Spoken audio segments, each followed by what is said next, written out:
I'm Richard Murphy, and I want to talk about when a company is bankrupt. Now, that's not perhaps the most exciting of things you might think, but it is, because I want to change the definition of when a company is bankrupt. And that is going to really matter in the economy that we're going to face over the next few years. And the reason why is all down to carbon. Now, throughout the history of the company, and I've been studying that history through most of my life, sad but true, it's been the case that financial resources have defined when a company is solvent or not.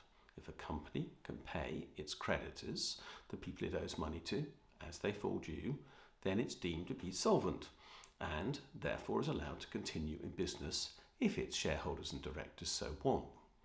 If it can't pay its creditors, those to whom it owes money, then over that entire period of accounting for the company, which has gone on now for 160 odd years, then it is deemed to be insolvent and the company must have its affairs wound up, either by a liquidator or by a receiver, and have its business brought to a close in a tidy and orderly fashion, making the biggest payment possible to those to whom it owes money. That's been the capital maintenance concept that's been in use with regard to accounting throughout that entire history of the company. And I'm suggesting to you that that is no longer appropriate. And that's because there is now a bigger, more pressing and urgent issue that has to be considered when we decide whether or not a company is viable. And that alternative issue is its use of carbon. Quite simply, we must become a net zero carbon society. If we don't, we will quite simply burn the planet on which we live, and the future of life on Earth is something that is going to be, well, not in doubt, but at least subject to significant stress for those who will be around at the time. Now, I may not be. The target is to be net zero carbon by 2050, and I'll be honest with you, that's 29 years hence, and that's going to put me into my 90s. So, I could say I don't need to worry about this, but I promise you I do. This issue worries me greatly. Because, of course, I know lots of young people simply younger than me, who are going to be around and very much alive and for a long time after 2050, when I am quite sure the implications of this will be very significant indeed.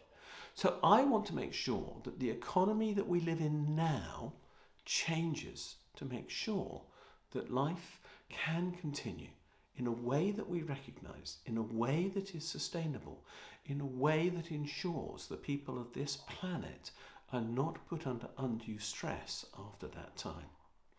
And that means that businesses have to adapt because although it is true that of course most of the world's carbon is put out by households because we are the end consumers of oil and coal and gas and so on, the reality is that we put out that pollution because we are given very little option, but do so because of the way in which companies offer us products, goods and services.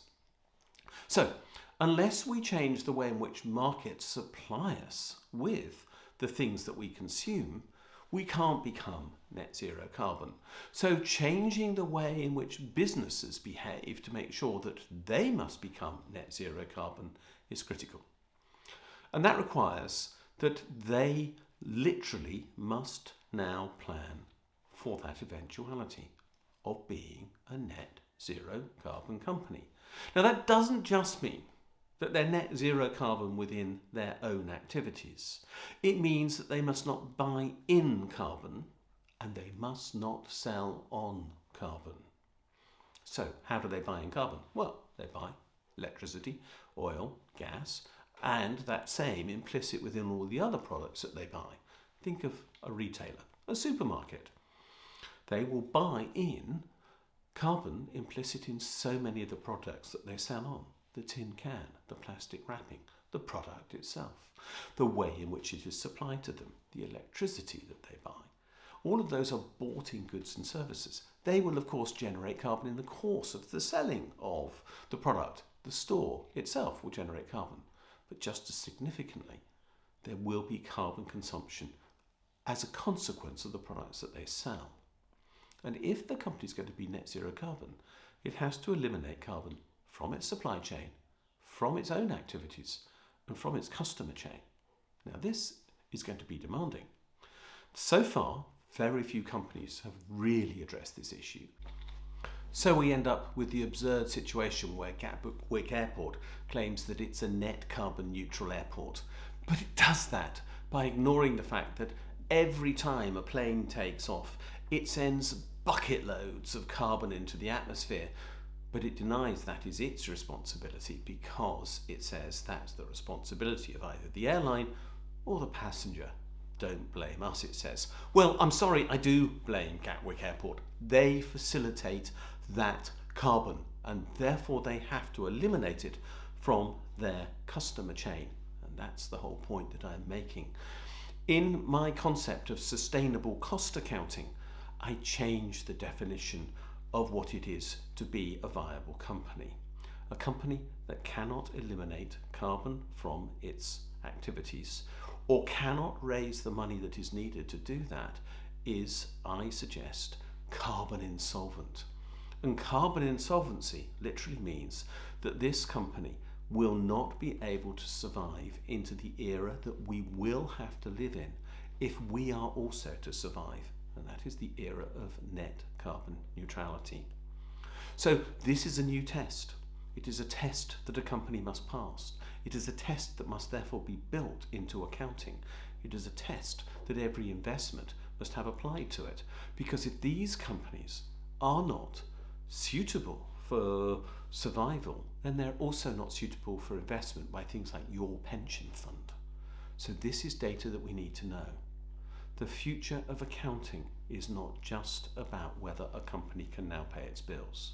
The future of accounting is about whether a company can be net zero carbon and still pay its bills.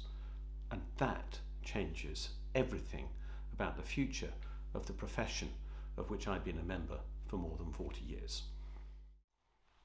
Thanks for watching.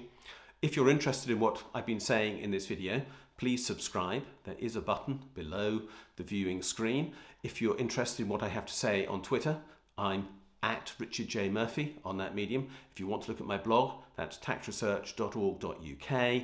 And we have a Facebook page as well, Richard J. Murphy. So one of those things will get you more information on what this video series is about, and I hope I'll see you again soon.